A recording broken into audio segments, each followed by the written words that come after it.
সব ছাড়ুন। শুক্রবারীরা যারা করেছে চিহ্নিত হয়ে গেছে। আমি চ্যালেঞ্জ করছি ফুরফুরা থেকে, যত এরকম করবে তত তীব্র হবে প্রতিবাদের। এবং সবে তো আলেম ওলামা নেমেছে, এখন কিছুই প্রতিবাদ মাঠে নামবে না। যখন প্রতিবাদ নামবে, যখন মাঠে নামবে সমস্ত ভারতবর্ষী মিলে, ভারতবর্ষকে বাঁচাবার জন্য যখন এসে যাবে, যারা মুসলিমদের টার্গেট করে মিথ্যে অপপ্রচার করছে, এখনো বলছি সাবধান হয়ে যান। এই যে মুসলমানদের যে কোমরে দড়ি বেঁধে মুসলমানদের যে ভয় দেখানো হচ্ছে, এ ভয় যখন ইংরেজরা আজ থেকে আমাদের ভারতকে আজাদির জন্যে যখন মুসলমানরা মাঠে নেমেছিল, সমস্ত ভারতবাসী মাঠে নেমেছিল, হিন্দু মুসলিম খ্রিস্টান সকলে মাঠে নেমেছিল, সেই সময়েতে মুসলিম এই দাড়ি টুপিওয়ালা আলেম দেখারে হাজার হাজার আলেম ওই মসজিদে, জুম্মা মসজিদের সামনে তাদের ঘরে শহীদ করেছিল ইংরেজরা দাঁড়িয়ে। কেন শহীদ করেছিল? একমাত্র তাদের কণ্ঠ দমাবার জন্যে। মুসলিমরা প্রতিবাদ করছে, মুসলিমরা মাঠে নেমেছে, আলেম সমাজ মাঠে বেশি নেমেছে, দাড়ি টুপিওয়ালা মাঠে বেশি দেখা যাচ্ছে, এদের ঘরে আগে মারো। তারা মারার জন্যে আরও ক্ষিপ্ত হয়েছিল মুসলমান, ভারতবর্ষে আরও ক্ষিপ্ত হয়েছিল, আরও জোরালো প্রতিবাদ হয়েছিল, আরও মানুষ মাঠে নেমেছিল। তো এইটা অনেক আগে হয়ে গেছে। এখন এই কোমরে দড়ি বেঁধে কোনোভাবে মুসলমানদের ঘরে কণ্ঠ রোধ করতে পারবে না, মুসলমানদের প্রতিবাদ করা বন্ধ করতে পারবে না। যত কোমরে দড়ি বাঁধবে তত মুসলমানরা মাঠে নামবে, তত না। পবিত্র রামের ওপরে যারা হিংসা করেছে, পবিত্র রামকে যারা আঘাত করার জন্য দৌড়েছে, তার ব্যবহার তার কথাবার্তা তারা মুগ্ধ হয়ে রামের হয়ে গেছে। তো তিনি আমাদের অভিভাবক মুখ্যমন্ত্রী, তার উপরে যদি কেউ রেগে যায়, তাকে যদি আঘাত করতে যায়, তার মুখের ভাষা তার ব্যবহারে সে মুগ্ধ হয়ে যাবে। এইটাই আমরা আশা করি, আর এইটাই আমি চাইছি যেন আমাদের রাজ্যের মুখ্যমন্ত্রী ভাষাটা যেন পরিবর্তন করে, একটা সম্প্রদায়কে টার্গেট করে না কথা বলে। দেখুন, শুক্রবারই বলতে আজকে দুঃখ লাগে, খারাপ লাগে, যেহেতু আমাদের অভিভাবক হচ্ছে আমাদের মুখ্যমন্ত্রী। তিনি সারা পশ্চিমবাংলার অভিভাবক, সে হিন্দু হোক, মুসলিম হোক, খ্রিস্টান হোক, জৈন হোক, যেই সম্প্রদায় হোক, আর যারাই জিতাক, মানুষ জিতিয়েছে তাই উনি জিতেছেন। এইটা নয় যে সে হিন্দুরাই জিতিয়েছেন, এটা ভুল কথা।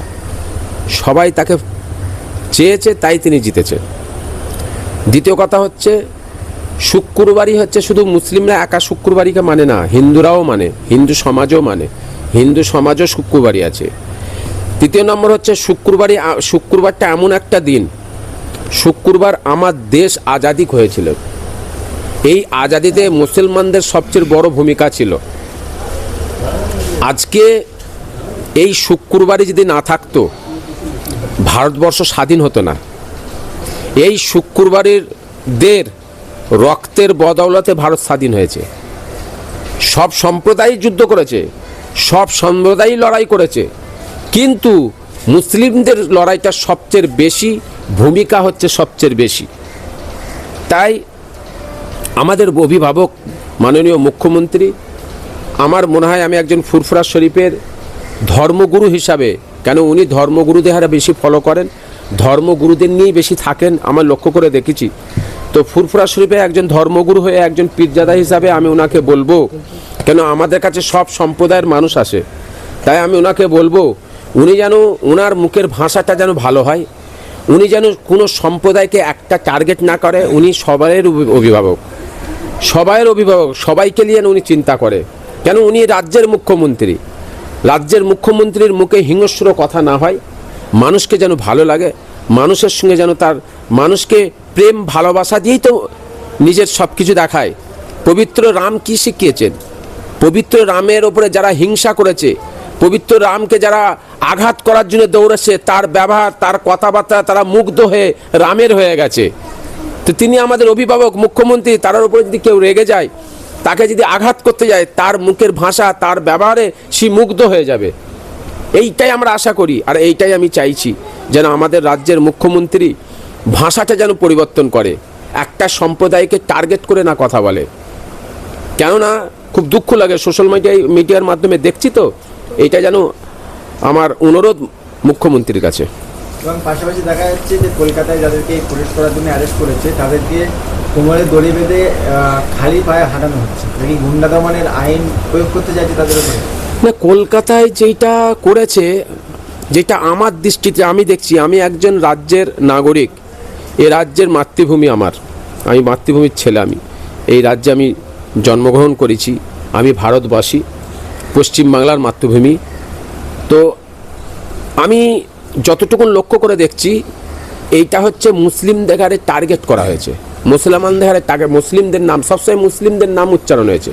তো মুসলিমদের নাম উচ্চারণটা মানে কি, টার্গেট করা হয়েছে। এবং এরা হচ্ছে ছাত্রদের জন্যে সারা ভারতবর্ষের প্রয়োজন, যেভাবে দুর্নীতি হয়েছে, আজকে বাচ্চাদের ভবিষ্যৎ, গরিবরা যারা অসহায়, গরিব যারা কষ্ট করে পড়াশোনা করছে, এইভাবে যে করেছে, তার জন্যে সকলে প্রতিবাদ করেছে। এখানে একটা সোশ্যাল মিডিয়ার মাধ্যমে আমি লক্ষ্য করে দেখেছি, সোশ্যাল মিডিয়ায় কি বলছে, যে ছাত্ররা মানে প্রতিবাদ করে না, ছাত্ররা মাঠে নামে না। রে, ছাত্ররা মাঠে নামবে তো কারা মাঠে নামবে? ছাত্রদের গার্জেনরা নামবে, ছাত্রের প্রতিবেশী নামবে, যারা মানে অন্যায়ের বিরুদ্ধে লড়ে তারা নামবে না মাঠে। এই তো কিছুদিন আগে যখন ওই মহিলাটা ধর্ষণ হলো, ওই রিমি খাতুন থেকে শুরু করে আর একটা মহিলা, যার মা হচ্ছে আপনার হচ্ছে তিলোত্তমা, তো ওতে কি তার মায়েরা শুধু প্রতিবাদ করেছিল না তার আত্মীয় স্বজন প্রতিবাদ করেছিল? পাড়া প্রতিবেশী প্রতিবাদ করেছে, হিন্দু মুসলিম সকলে মিলে প্রতিবাদ করেছে, আমরাও প্রতিবাদ করেছি, সমস্ত মুসলিমরা প্রতিবাদ করেছে। তা আজকে এই যে মুসলমানদের যে কোমরে দড়ি বেঁধে মুসলমানদের যে ভয় দেখানো হচ্ছে, এ ভয় যখন ইংরেজরা আজাদির জন্যে,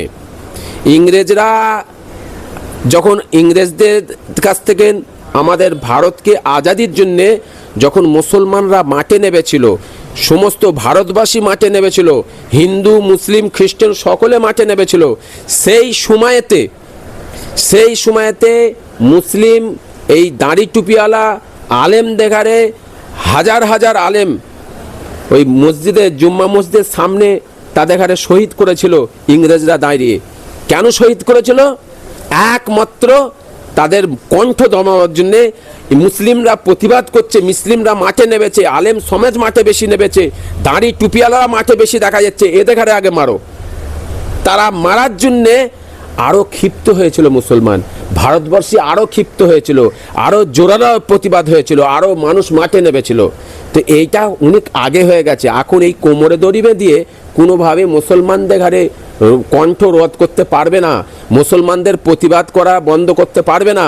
যত কোমরে দড়ি বাঁধবে তত মুসলমানরা মাঠে নামবে, এবং শুধু মুসলমান নামবে না, মুসলমানদের সাথে হিন্দু ভাইয়েরাও নামবে। দেখছেন না হিন্দু ভাইয়েরা কিভাবে প্রতিবাদ করছে?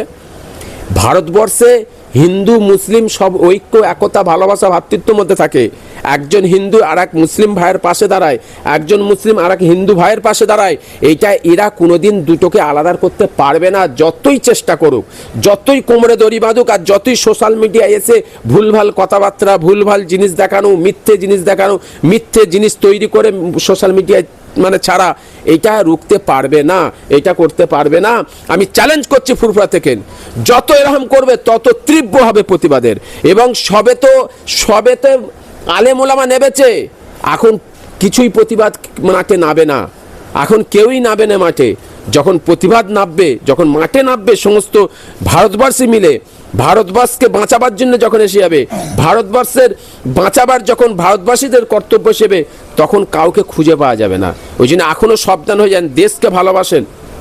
সকলকে বলছি যারা সোশ্যাল মিডিয়ায় মানে আমাদের হিন্দু মুসলিম ঐক্যকে নষ্ট করার প্ল্যান করছে, যারা মুসলিমদের টার্গেট করে মিথ্যে অপপ্রচার করছে, এখনও বলছি সাবধান হয়ে যান।